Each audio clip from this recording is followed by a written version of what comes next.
si Saldico. He did not abandon it. It was a sacrifice. My God. Huh? Nagdakaw ka ng bayan, kasi sasabihin mo, it was a sacrifice on your part. And it's not an abandonment. Ganyan na makababa yung standard natin sa Kongreso, Mr. Chair. Huh? Ganyan na ba tayo kawalang hiya ngayon? Huh? Manhid, di ba? Napaka callousness, hypocrisy. At nakaka-insulto sa mentalidad natin Pilipino. So, kumbaga, mas mahirap magtago kasi nung kausap namin yung DPWH, no, yung si Bryce Hernandez at si Henry Alcantara. Ang kwento kasi nila, nangyayari yung first step doon sa corruption nila ay sa pag-aakyat ng mga presyo ng mga materyales, no? Yung tinatawag na CMPD. Na yung CMPD pala, yung kung magkano yung presyo ng bawat materyales, yun palang overpriced na. Tapos yung bawat unit na kailangan para sa isang infrastructure, kunyari, imbis na 100 lang yung 100 bags of cement, gagawin lang 200 bags of cement o 300 bags of cement. At dahil masalimuot itong mga proyektong ito, natatago talaga nila. But if we have that information also on the blockchain, and you can cross-reference it, no, with publicly available data, or anybody, any watchdog or any citizen can check yung dami at yung presyo, ayun palang malaking bagay na yun, no? Makikita mo na kaagad yun. At siguro, kung transparent ito, mas matitigilan yung mga taong nais na mag-overprice ng mga proyekto sa gobyerno, attorney. Yes, Mr. Chair, that's precise. No? As you mentioned earlier, if you have access to this, you can easily use the internet or even AI to compare it. Overpriced ba yung allocated budget dito sa isang project nito? Yung isang nakita ko rin, kasi you have other slides here, no? Siguro because of lack of time, hindi mo na rin binasa, about ayuda. No? So, kung yung ayuda, naka-blockchain din, pwede rin nating malaman kung totoong tao yun? Pwede po. Isa po can you help us explain that nga? Isa po sa mga purposes ng blockchain is verification. No? So if we have these people under the blockchain system, malalaman natin kung may verification process, kung totoo nga bang siya yun, no? In the same way na nagagamit siya sa national ID system. No? Kasi hindi lang siya limitado sa budget. Kasi kahit anong klaseng record, pwede siyang ilagay. Kung merong makita nila na si Juana or ganito, hindi naman residente ng lugar na to, ma-verify nung kung sino yung dapat na magbigay sa kanila. Bago yung ghost project, kasi ghost employee, yung matunog, di ba? Mga job order na hindi naman talaga totoong tao o mga beneficiaries na hindi naman talaga totoong tao. If we went all the way there, kumbaga, hindi lang hanggang kontrata ng gobyerno, pero pati yung mga beneficiaries ng gobyerno, mga empleyado, kung kahit yung mga pangalang yun naka-blockchain, mababangga rin yan sa national ID. No? Assuming na lahat naka-national ID. Yes po, Mr. Chair. Definitely. And, well, that leads to the other question. What records need to be on the blockchain? And that's why we're asking help from other groups here, ma-identify. Kasi I think yung ibang initiatives ngayon, hanggang line item lang. Di ba? O itong item na ito, naka-publish, but we need to go deeper than that. So one level deeper is the contracts, yung mga nagbibid, yung pag-award ng mga kontrata. One level deeper is yung design, yung bill of materials. Maybe even another level deeper is yung consummation ng kontrata. Kung nabayaran ba, kailan nabayaran, magkano yung binayaran. All of that can actually be logged on. No? I mean, can be logged on the chain. Yes, Mr. Chair, pwede po. And it's up to us to put kung ano yung record na gusto natin. Hanggang saan? Hanggang saan, no? Hanggang sa kung anong gusto natin. Sige, and we will require the help of everyone here, especially yung mga watchdog groups, no? Kung ano yung records na i-require natin to be on the blockchain. Kasi kung masyadong malabnaw naman yung i-require natin, bali, wala rin yun. No? Parang sayang rin lang. But we want it to go deeper para kaya talagang ma-analyze yan, no? Siguro lahat ng pinagbibigyan ng pera ng gobyerno o pera ng bayan dapat nakalagay sa blockchain. And the terminal point is key, no? Where do we end it? Siguro pag sweldo, yun na yun, terminal point na yun, i-encash mo na yun, di ba? Pagdating sa mga kontrata, nakita kasi natin yung isang picture na lahat tayo na-shock, yung 1 bilyong piso na nandun sa table. Di ba? Kung i-require natin na, ang nangyari kasi doon, yung contractor, nakuha niya cash. Yung buong project cost, nakuha niya ng cash tapos pinaghati-hatian nila. But if we require na direct to supplier, for example, kung semento yan, dapat direct to supplier yung resibo mo, no? These are some things that we can do to really limit the corruption or stop the corruption. Kasi kung bulto-bultong pera ang binibigay mo, talagang mahirap na matrace yan. But if you require on the blockchain na yung ibang mga recipients, for example, dapat direkto mong bilhin yan sa mga suppliers ng semento o ng hardware store or what, may resibo, at least matitrace mo yan na talagang nagagamit ng maayos yung pera, no? Attorney, tama ba ako? Yes, tama po. It's up to us to utilize this flexibility of the technology. Sige, thank you. Si Mayor Benji sent word that he has to leave by 11. So we'll ask him to go ahead, no, with apologies to Tiwala and Bayani Chain. So Mayor Benji, bago niyo po ikwento yung initiatives niyo po sa Baguio, dahil alam ko po, nagpaplano na po rin po kayo mag-blockchain. Baka pwede rin po kayo magkwento ng konti sa aming lahat dito yung inyong 2 linggo nag-iimbestiga ng mga katiwalian sa ating bansa. Ano po yung mga nakita po ninyo, ano po yung mga nais nyo pong i-share rin po sa amin? Thank you very much, Mr. Chair. Thank you, and to our special guests and fellow public servants. Magandang umaga ho sa inyo lahat. I had a very brief stay with ICI, Mr. Chair. But the one thing that I found out, there are actually only 3 players, main players yan. Yung mga corrupt na politiko, yung mga corrupt na mga bureaucrats, and we're talking about infra, ibig sabihin mga corrupt na DPWH officials, at yung mga corrupt din ng mga contractors. Lahat sila corrupt yan. Lahat. And the way I see it, it has become a cottage industry, a livelihood program. No? Sa laki ng perang involved. No? There should be 5 major players. No? Yung funder, which usually yung mga lawmakers, the DPWH at yung mga contractors, local government at yung community. Pero in is out, yung last dalawa. So sila lang nag-uusap. Most of the time, when we ask them, bakit hindi kayo transparent sa records? Bakit hindi nyo ilabas? Ang lagi nilang sinasagot is, paano kung i-alter nila? Paano kung baguhin at sirahin kami sa social media? So ibig sabihin, anong mechanism? And that's the reason why we're pursuing this, itong transparency and accountability mechanism. And na-introduce nga itong blockchain sa amin. So pag in-introduce mo, sinabi mo na sa mga official na yan na, bakit hindi nyo blockchain?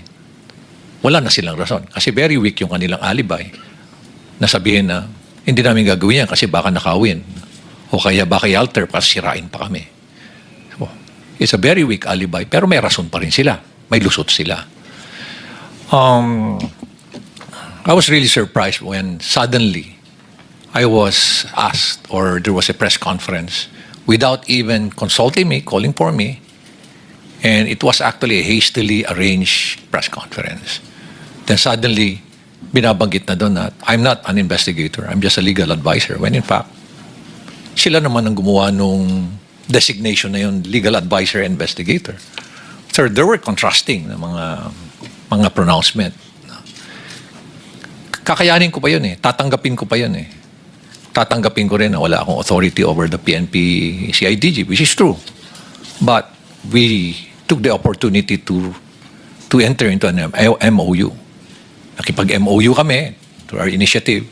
Nag-MOU kami with PNP, with forthcoming yung sa NBI, with civil engineers, with IBP, mga lawyers, ang dami mga volunteers, even with structural engineers, meron din with watch group, with M4GG, para at least everybody, it's a whole of the nation approach. Kasi nga overwhelming. One thing that I found out is, I anticipated that it's widespread, but the level, the depth, and the magnitude is really overwhelming. That hindi mo kakayanin ng 1 taon, 2 taon to investigate because it's in thousands of cases. Sabi ko nga, it became a cottage industry. Sa isang probinsya nga lang, sabi mo, isipin mo mga 50 ghost projects, 40 ghost projects. O kaya undocumented na mga projects, umaabot sa 9,000. Sa isang probinsya pa lang yan. Paano pa kaya sa ibang probinsya?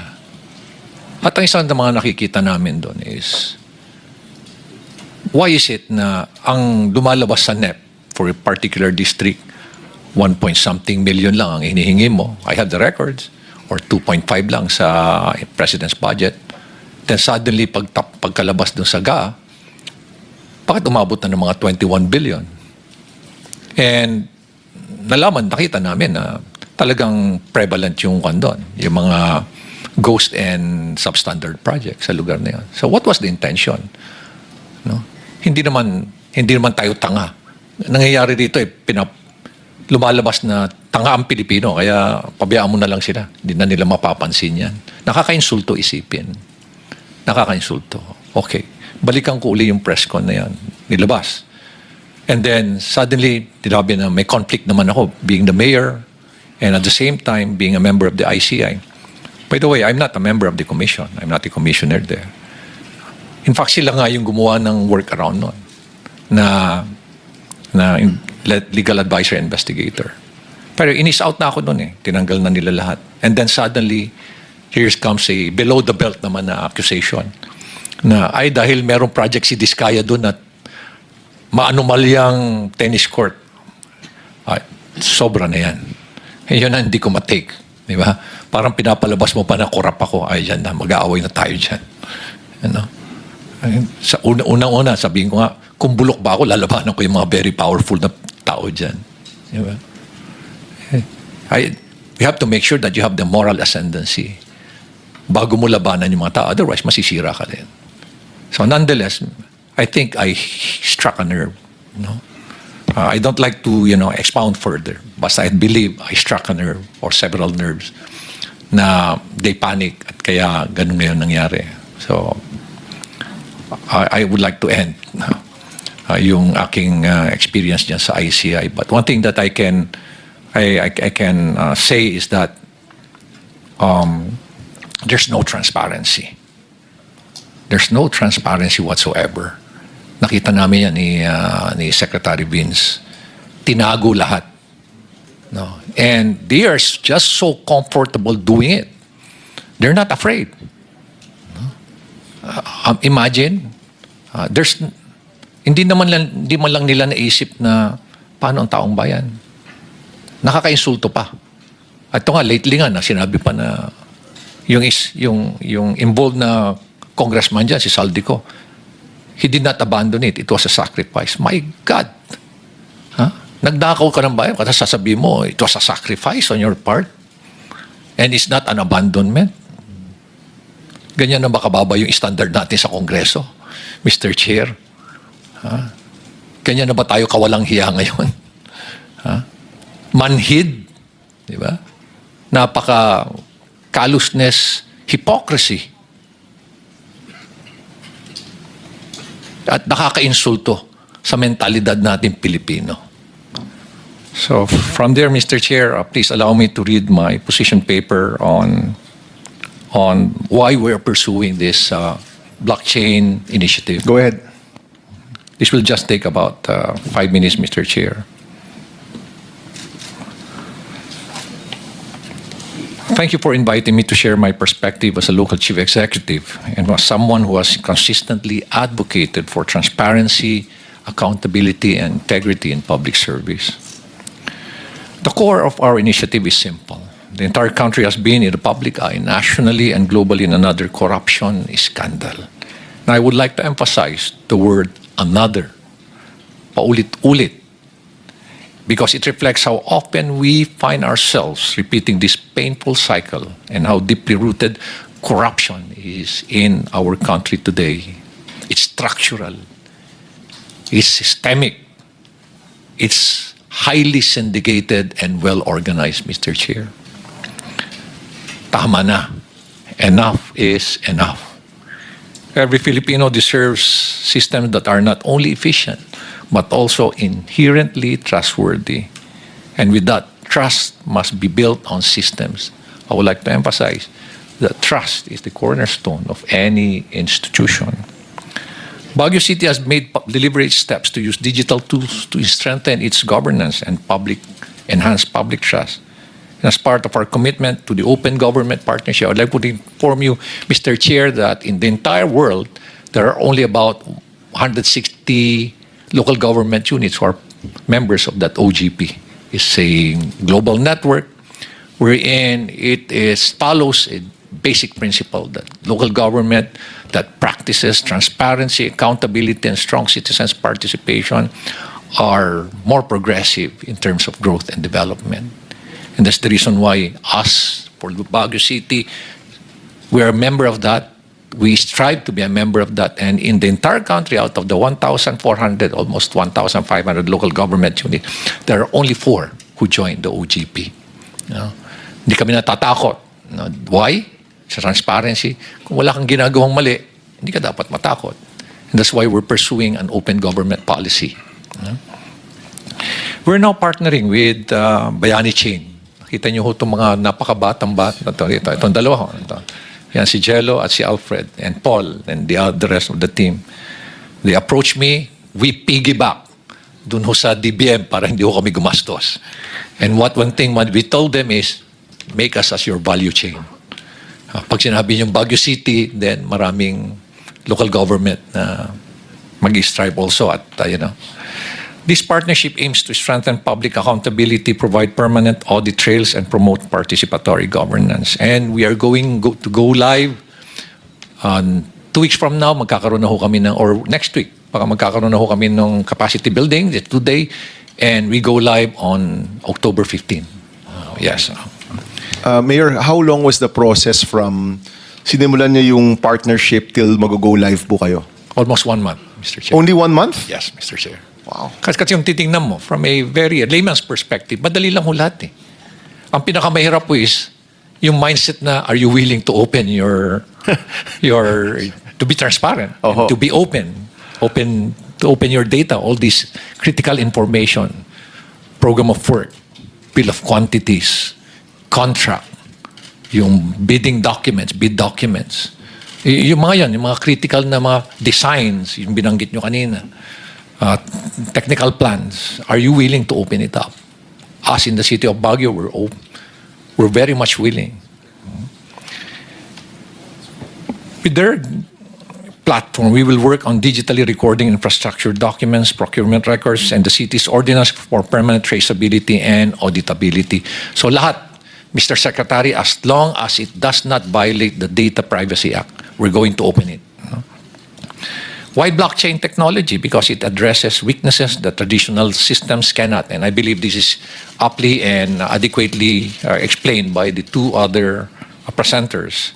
Since we signed the MOA, we've been preparing the necessary documents and records that will be placed in the chain. And we are also conducting knowledge sharing sessions and training for our personnel so that this innovation is not only technology-driven, but people-driven. Kaya nilalabas na namin sa MANCOM meeting namin yan.